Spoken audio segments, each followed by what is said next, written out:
Brother Gilbert Menyoza. Kini ang 8-1-9 DXUM News and Public Affairs.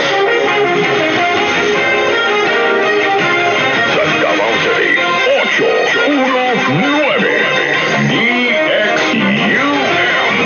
Ang oras alas 12:30.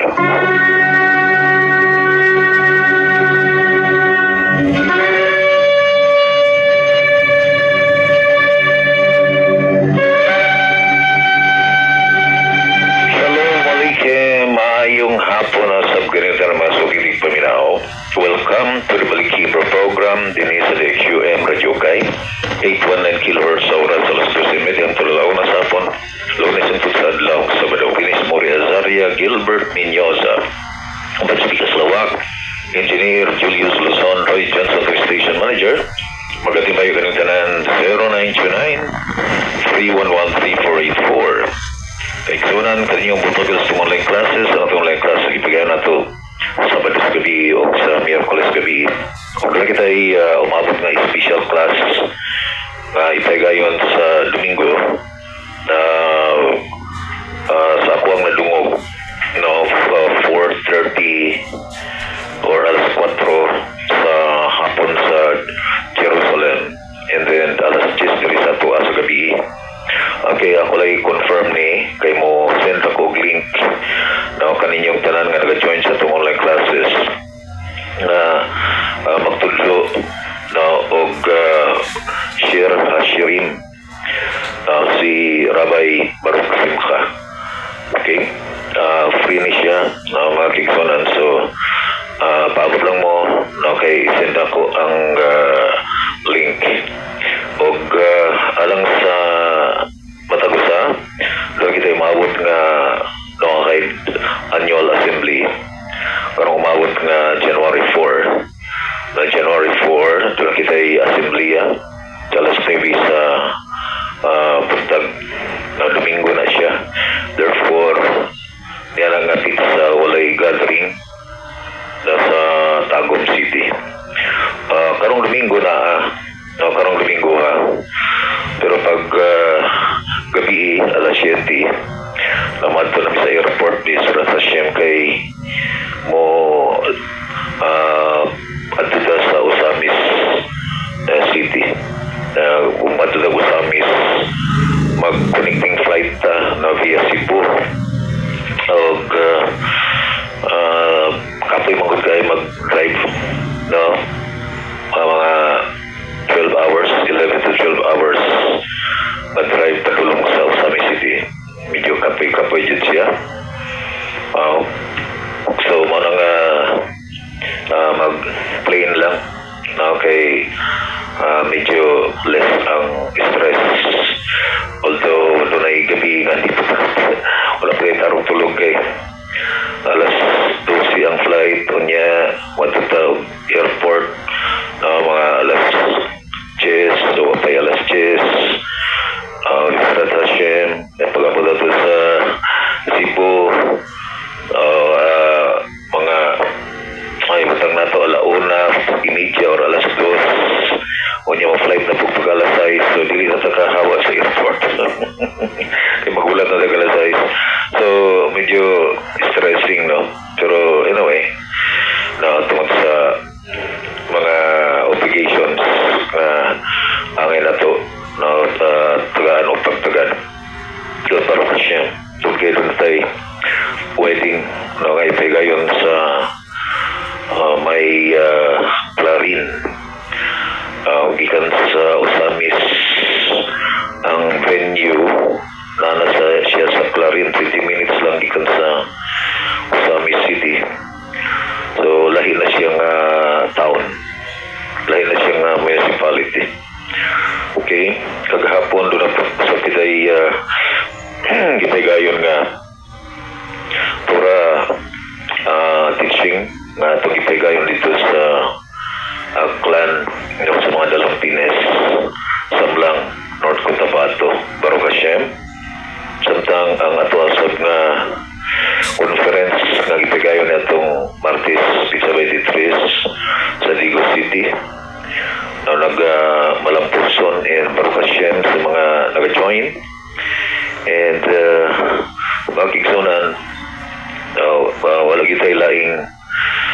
dapat tagaan og atensyon gawas lamang sa ato ang nishama, ato ang soul, to fix it. Aron ato kining ma-fix. Na-fix na to atong soul, i-fix na to ang nishama nga ma-align ngadto sa Torah nga mao ang disenyo ni Hashem nga angay na to i-accomplish ini nga existence sa atong 70, 80 or more years. Kini ang ato ang mission, ang Torah nga ato ang sinati, learn, sumala sa Isaiah 54:13, all of my children are students. Ang tanan na kong mga kaanakan mahimong students. That means we need to learn because Hashem is expecting us to be a learned person. Gusto niya nga mahimot ang mga tao nga doon na ibang kaagan sa Torah. And according to Rambam, the greatest occupation for all humanity is to know Hashem. That is to learn. Masayod na nga there is only one and true creator of the universe. And without him, there is no existence at all. And when he created the heavens and the earth, he was the only one. And after he created the heavens and the earth, he remains the only one. In the book of Zechariah 14 verse 9, Vihaya Hashem Lemelech Al-Kul Haaretz Vayum Hahui Hashem Echad O Shemo Echad. His name is one, and he remains one. O walay advocate alang sa mga katawhan nga mo-approach niya. As mentioned in the book of Ezekiel 18 verse 21, and all the wicked shall repent or return to him and keep his Torah, keep his commandments, and execute justice and do right ruling. Then he shall live and not die. And the sages said, in this verse we can find every person, ang matag tao, instantly makaduol, makahangyo, makapagay pasaylo without any assistance from anyone. Wala nagkinahanglan og tabang because Hashem is accessible and approachable to each and everyone. Ang tanang tao doon ay access, and that's why the moment we do teshuvah, the moment we do repentance, ang iyahang trono at ang ma-reach, mabukas ang veil sa iyahang trono as a result of our teshuvah, as a result of our repentance. Muna nga Baruch Hashem nga ang disenyo sa Torah tatak na nga ang tao nakasala. Only repentance can make him reconciled with his Creator. And it can be done by every individual. Mahimo siya sa tanang individual. In other words, if you read Genesis to Malachi, you cannot find the need advocate or mediator or intermediary. Kung mabasa ka sa Genesis to Malakay, there is no need to have a mediator or advocate or lawyer for you mag-abugar nimo. In fact, even ang Misaya nga gipropesya sa chapter 11 of Isaiah verse 3 that he will judge not on what he sees or hears. Kung siya musga, dili daw sumala sa iyang makita o padungog. He does not judge through his eyes. He does not judge through his ears. Wala siya nang hinanglan o testimony sa uban ngayang madungog para dikisahan ang tao. And in the Tractate Sanhedrin, there was a discussion. If he will not judge based on what his eyes see and his ears hear, how can he judge then? What is the ground of his judgment? And it says, he will judge through his smell. Musga siya pinaagi sa madungog or simot, smell. Musga siya pinaagi sa simot, smelling, sa amoy. Saan man niya pag-judge, pinagi sa pagsimot lang, simoto niya ang tao. Tanang mga event diri sa physical world, doon na siya gitawag og analogy. Aron ka, dili, lisod pa sabton. Niya lang simhot. For example, mga 50 years ago, 60 years ago, or 100 years ago, kung doon ay mga party-party sa silingan, bisag na ay wala imbitara buluol. Yan, nagduol nila. Maingon dahil nga, kasi nag-imbitara na niya. Ang buto wala pa may imbitara na. Ngayon, nangyari mo na siya. Ako yung tubag. Nakasimot, goro. Nasimutan siguro niya. Kung maga, literally, naglipson mo, niya, or nanugba mo, o niya ang aso, niabot sa silingan, sigurado, masimutan. No? So, kung siya kita, o siya kadungog, pero nasimutan niya, muduol siya, kay murag na ay maayuhon din na pizza. Diba? So, another, at nga na to ni atong kalaban, kay muagig yun siya ning orasa ba?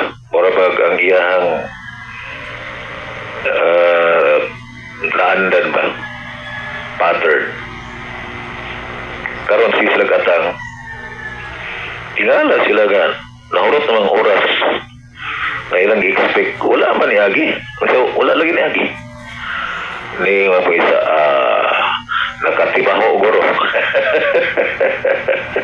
so, makita nato ang analogy nga di man talisod patuuhon ana.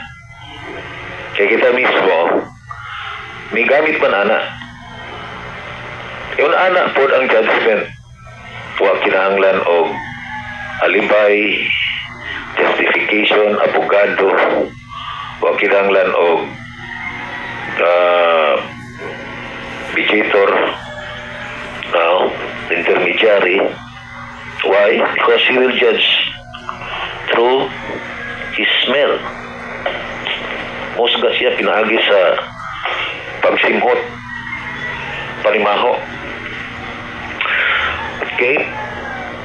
So, in repentance or teshuvah, it is a direct opportunity for each and every sinner, every human being who turns away from Him. Because the moment we commit sin, may Hashem protect us. As mentioned in the book of Isaiah 59:2, your sins and your iniquities have separated you from Hashem Elohim. Every time we violate, then it is a separation from the Creator Himself.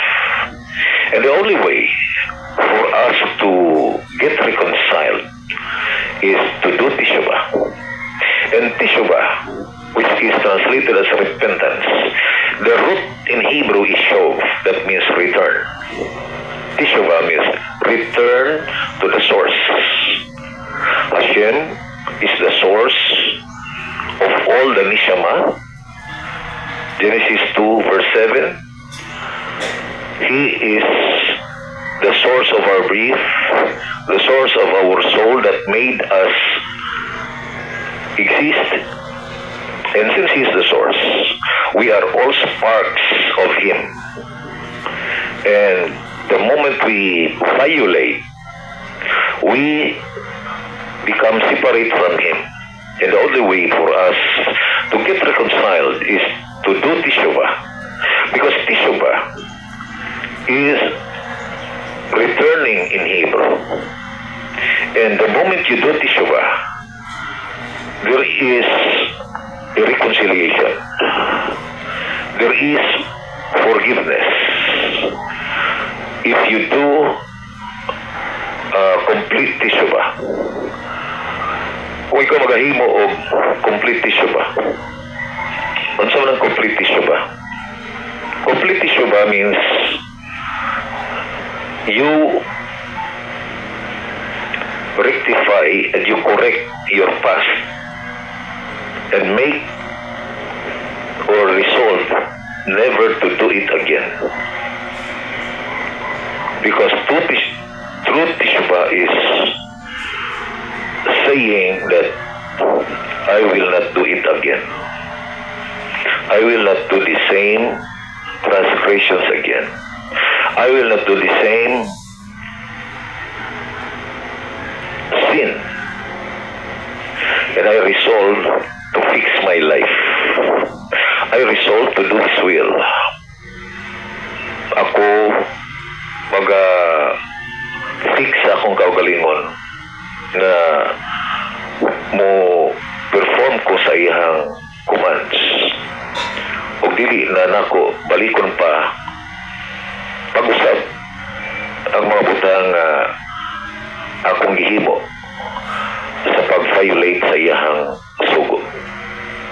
And it can be done by each and everyone. We are all capable of doing them. And Hashem is waiting for us, expecting for us to do it. Nagahulat siya nga directly ikaw mo approach niya. Balikod ako ang debate ni Ramban o ni Paulo Cristiani in the year 1263 dito sa Barcelona sa tubangan ni King James. Kaya gusto si King James na makadungog sa fans sa mga Jewish. Ngayon si Ramban Nachmanides, the Messiah will not save your soul, which is opposite to the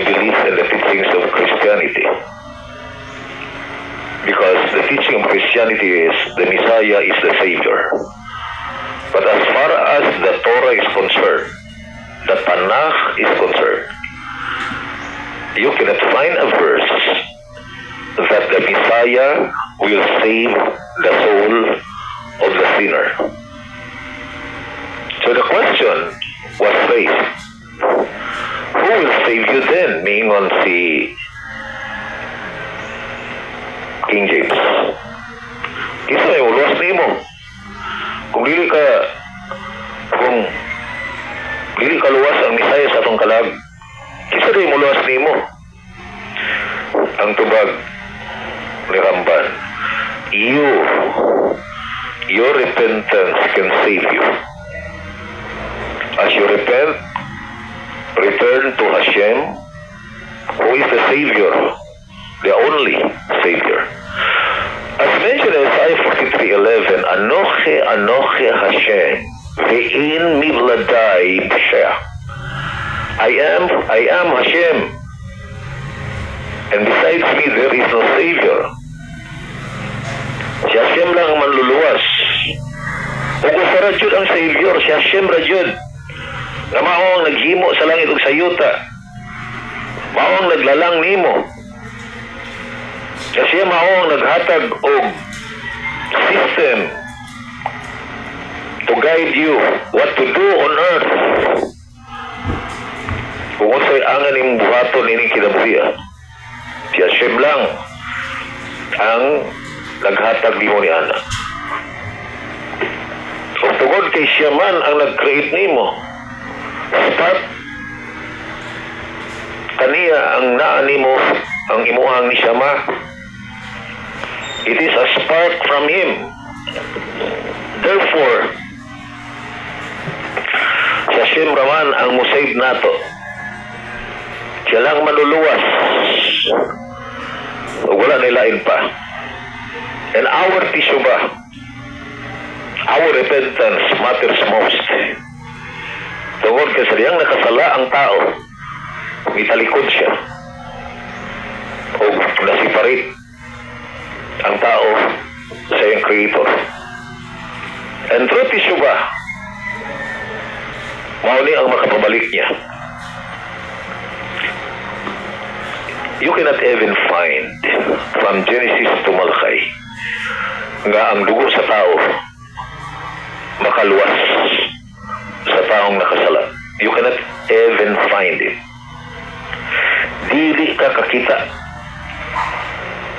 gikan sa Genesis to Malachi nga dunay bersikulo nga nagingon ang dugo sa tao muluwas, especially dugo sa taong matarong muluwas sa mga makasala. Kumbaga, ang righteous luwason niya ang wicked, pinagi siyang dugo. You cannot find it from Genesis to Malachi. There is no such verse that the blood of a person or a human being can save the soul. Makaluwas sa kalag sa laing tao. You can find it. Instead, in Genesis 4:7, makita nato ang gisulti ni Hashem ngadto kang Cain.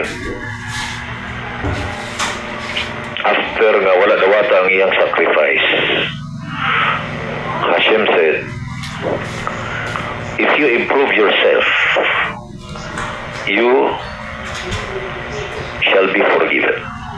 That is Teshuvah. Teshuvah is improving ourselves. And once a person do Teshuvah, then there is forgiveness. Adunay kapasayloan. And that forgiveness directly comes from Hashem, given directly to a person who do Teshuvah. Mao na nga, ang Teshuvah is powerful. In fact, according to Tisakim, Tractate Tisakim, there are 7 things that Hashem created before the mountains were formed. One is the Torah, second is Teshuvah. Una ang Torah and then Teshuvah. And then the throne, which Kavod. He created Gehinnom, He created Gan Eden, and heaven created the heavenly temple, and He created the name of the true Messiah. Ang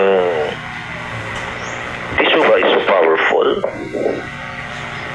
Kay bisan ang tao nakasala. Just like King David. King David failed, but he is not a sinner. According to the Talmud. He who says that David was a sinner is in error. Yes, of course, he failed. But he is not called as a sinner person. And then we can find that the moment he was approached by Nathan Hanavi, Prophet Nathan,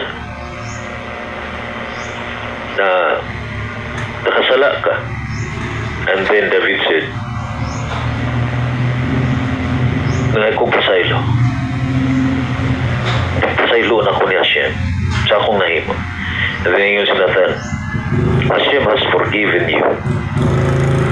So there was an instantaneous forgiveness. Kay si King David, wala. Nangahas pag-justify siyang kaugalingon. Pag-dipinsa siyang kaugalingon. Nga moingon nga, wa ko kasala. Ako ray gi-tintal, something like that. Instead, yangkon niya, kasala siya. Mabitaw nga, walang kinanglang testimony na. Kay masimputan man ang tao, ang iyahang mga good and evil deeds, masimutan. O ang kalangitan walang kinanglang witness nga mo testify alang ni anang nga tao. Kay masimutan siya. Ang gulat sa Creator, ang tao di mag-justify pa si Grason. Aron ingnon nga, wa siya, dili siya ang accountable, dili siya ang nagdesisyon na ng asala. Instead, ang kunon diriso niya maghinulsol, ngay pasaylo. And Hashem accepted King David's true Teshuvah. And he is a model. Usa siya ka model. Nga diin ang tao kung pag-Teshuvah, may pasaylo sa mga butang nga iyang nahimo, Hashem would accept it.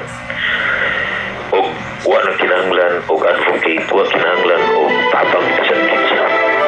Directly, the sinner must approach the throne of mercy and he shall be forgiven. Kanina mo papil sa online classes na matag Sabado sa gabi, ang ato ang online classes Miyerkules sa gabi, and karong Domingo another day special class the most probably alas 10 sa gabi. Send lang ko sa direct na itong link kay si Rabbi Simcha mutulo na to sa sharing. Ay kalimot sa pag-like sa ito ang Facebook Live, i-share na ito sa upan o ingon man makikuna Paminawa ang programang Annual Assembly karong January 4. Atong partners sa Pigaslawak, Engineer Julius Luzon, Roy Johnson, the Station Manager, kini si Muri Azaria, Gilbert Minyol sa Magiang Shalom Aleichem, Bilibro. Paminawa ang programang Balik Hebrew uban ni Brother Gilbert Menyoza.